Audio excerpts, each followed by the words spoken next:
Chapter 5 A Royal Surprise. Marissa looked despondently into her mirror. She had to at least make sure that she looked her best before leaving her room for the day. It didn't matter to her that she wasn't as kept up as she normally would have been, but she wasn't in good spirits and had to cover up how she was truly feeling somehow. She wore a light blue gown that set off her crystal blue eyes. Her long red locks fell over her shoulders, and she wore a jeweled diadem around her forehead that looked like a crystal halo as it sparkled in the sunlight. A teardrop-shaped jewel, the color of her eyes, fell in the middle of her forehead, dangling from the diadem. Taking one last solemn glance at the mirror, she left her room. She started her journey through the castle to where her father usually was, which was in the grand study hall. She wanted to tell her father good morning. She wanted to actually chat with him for a moment before leaving the castle for the day. So she walked down the hallway, down the stairwell, and through another small hallway, which led to the main hall of the castle. Walking into the main hall was like walking into a room of chaos. Many servants of the castle worked like bees, rushing here and there as they hung veils of sheer fabric, placed bundles of trimmed roses, put out vases of lilies everywhere, and set up many tables and chairs for the grand ball that was going to take place that night. Some servants were cleaning and dusting the windows, some were sweeping the halls, and others were rushing about to their next project. It was strange to Marissa how all of this was for her, and she didn't feel even an ounce of excitement or happiness. Marissa walked into the grand hall, looking to see if she could spot Lilith anywhere. Amongst the bustle of all the servants, she spotted all of her handmaidens, except for Lilith and Katrinka.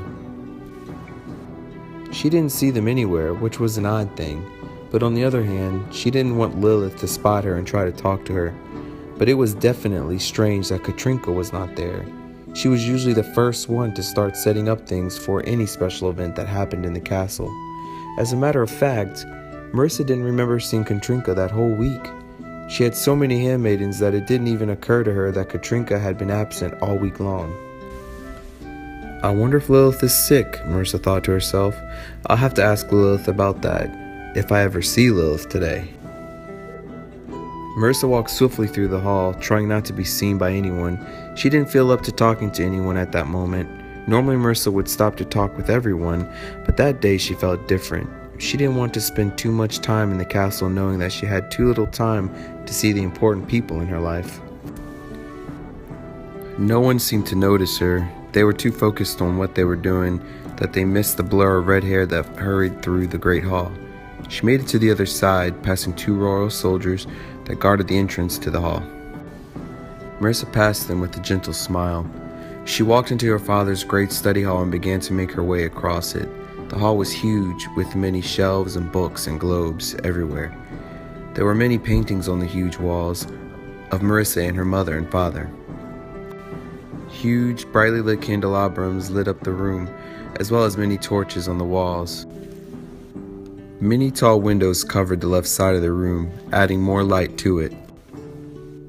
Large tapestries in the royal family crest, above a shield and a coat of arms, also hung on the gray stone walls. She finally made it to the other side, finding her father standing at a large table that was covered with papers, maps, and other things that looked really important. She realized that her father was in a meeting, accompanied by two other men. She recognized the older man who was her father's royal advisor, Master Adwa, but she didn't know who the young man was. "Oh, daughter, it is good of you to grace us with your presence," King Julpin said as he reached out his hand to her, signaling that it was okay for her to approach them. "Good morning, father," Marissa said with a smile as she gave him a hug. She appreciated that hug, which rarely happened. "It is a wonderful day to celebrate the day of my only daughter's birth," he said with a small smile, then kissed her on the forehead. She smiled a little as she shyly nodded her head. "Marissa, there is someone I would love for you to meet," he said with that small smile. "This is Prince Philip from Ishkar. He just arrived this morning." At that moment, Marissa's heart dropped as she realized that her father had just said Prince Philip and Ishkar in the same sentence. Her heart began to pound rapidly as it dawned on her that she was meeting the person she had to marry. She felt sick all of a sudden as her heart seemed to move up into her head, pounding its way into her ears. She was speechless as he took her hand, gently kissing it. "It's a pleasure to have finally met you," he said in a low voice that held an accent she had never heard before. She nervously bowed to him. "So you can speak the same language as I?" Marissa thought to herself. She could only smile a little. "I am Princess Marissa of Minselthwaite," she finally said, realizing that he obviously already knew that. He bowed his head to her, then smiled. She realized that she thought he was handsome. He had dark brown eyes and black wavy hair that came down to his shoulders. He looked about 25 or so, and his smile was nice and looked bright against his tan skin. "My princess, I've been anticipating you all morning. May we go for a walk?" Prince Philip asked, then turned towards King Julpin. "Your Majesty, if that is okay with you," the prince said with a smile. "Certainly, Prince," the king said, then escorted them through the great hall. "Dinner will be served within the hour.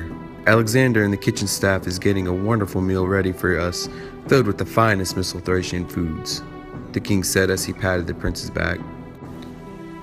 Marissa heard her father talking to them as he walked them out, sounding slightly excited as he spoke, but she only heard energized gibberish. She was too deep in thought, wishing that none of this was happening. She had never seen her father act that way before. She wondered why her father seemed much happier than usual, more cheery, but she had an idea why. He had never showed that much excitement before, or even smiled. He didn't seem too sad that he was losing his only offspring and daughter, but more excited that he would be associated with the powerful kingdom of Ishkar. Of course, now that she would be queen of another kingdom, especially a mighty one, Minselthwaite would have access to many goods from Ishkar, and both of the kingdoms would form an alliance with one another. Marissa wished that she would have never even walked down there to see her father. She should have just left the castle, but at the same time, she knew that she just couldn't keep on ignoring the situation. Prince Philip seemed nice and charming, and someone it would be worth getting to know, but she didn't want to get to know him. She liked the life she had already.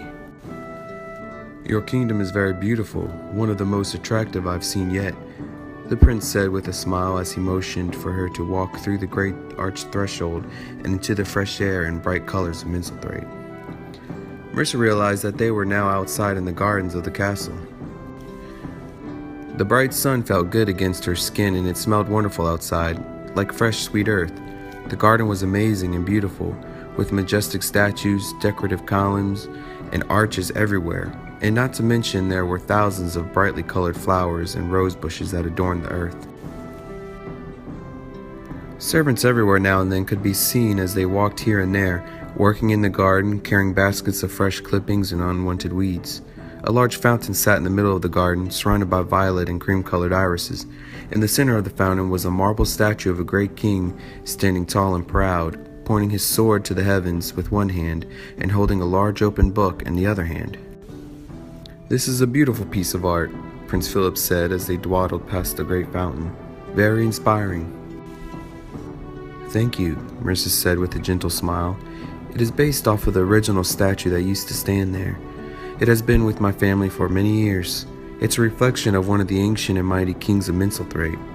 My ancestors had the original carved from marble many generations ago to commemorate the belief of the mighty king and the light who saved Minselthwaite, as well as many kingdoms, from more insidious beliefs. It was destroyed somehow, and during the reign of my father, it was created again.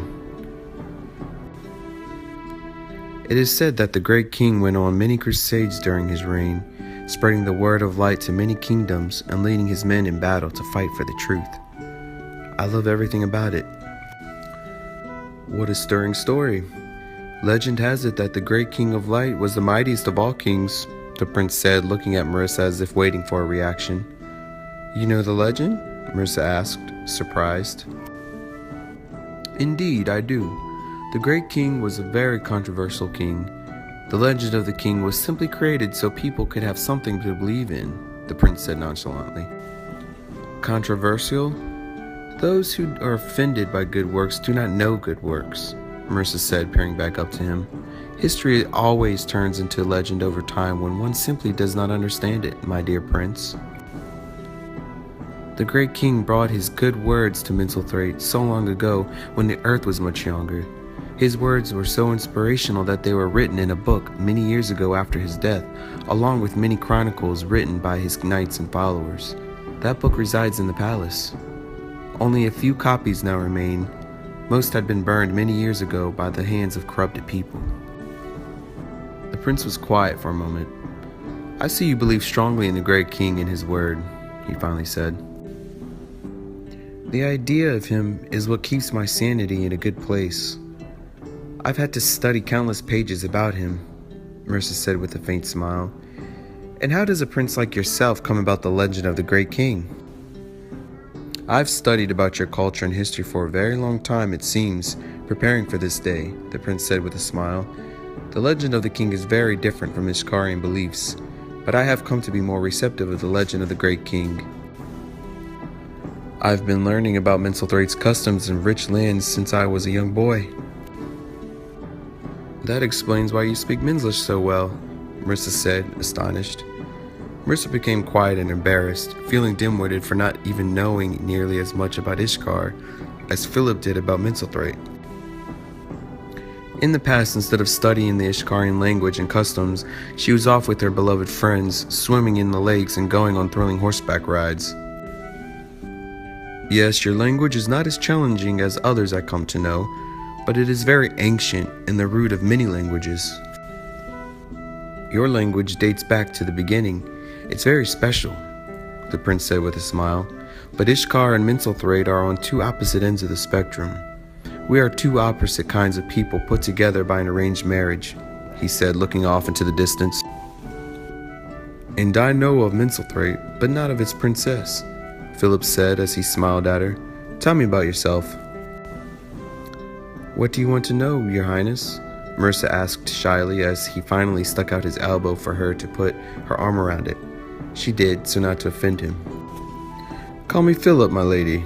I know your beliefs, so tell me what you're fond of, your hobbies, passions," he said. She was quiet for a second, then cleared her throat as if she were about to recite something. "Well, I do want you to know that I am like no other princess, or lady for that matter. I ride my own horse everywhere I go or walk. I don't ride in carriages like the usual ladies do, except when going to Sunday church, or when my father requests it, which is unusual. My horse's name is Lily, whom I love dearly. I admire poetry and melodies, reading and writing. I love to sing. I've sung for the nobles of Minselthwaite many times. I like to talk to and befriend everyone in my kingdom, along with the peasants, who don't get enough respect from anyone. I don't get caught up in the dainty things, and I'm a rather good swordswoman, and practiced almost every day, which I've learned from my father, who is excellent.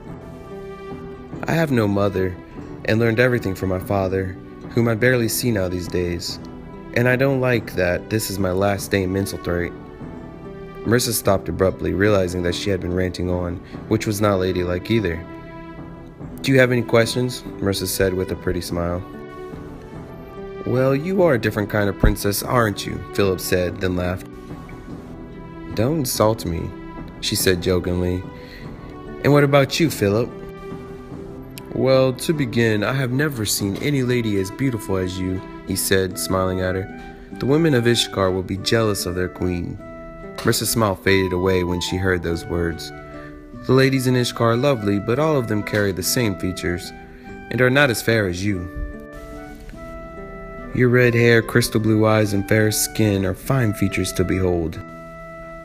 And for me, I think I will be a great leader, one who will lead my future kingdom into the right direction, continuing in excellence.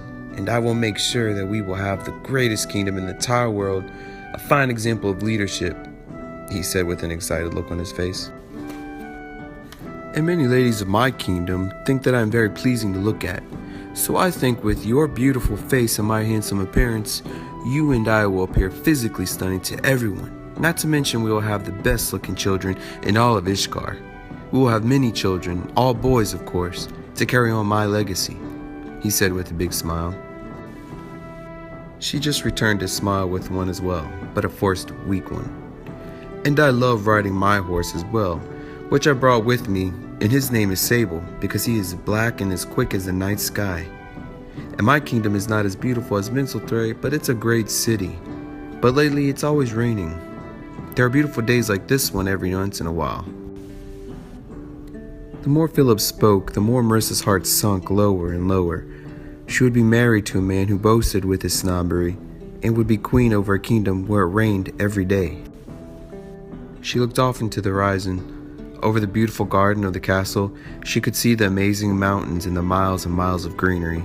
She would miss her evening strolls through the garden, and the scenery of that beautiful land. Philip kept talking about himself and everything in Ishkar, which bore Marissa. After a while of listening to Philip's repetitive boasting, Marissa began to accidentally tune him out. "Can I ask you a question, Philip?" Marissa asked as they made their way to the other end of the garden. Marissa cut Philip off, but she didn't care. "What if—" She stalled as they sat on the bench beneath the cherry blossom tree. The pink petals of the flowers floated away with the breezes that passed them every now and then. "What if I told you that I think—"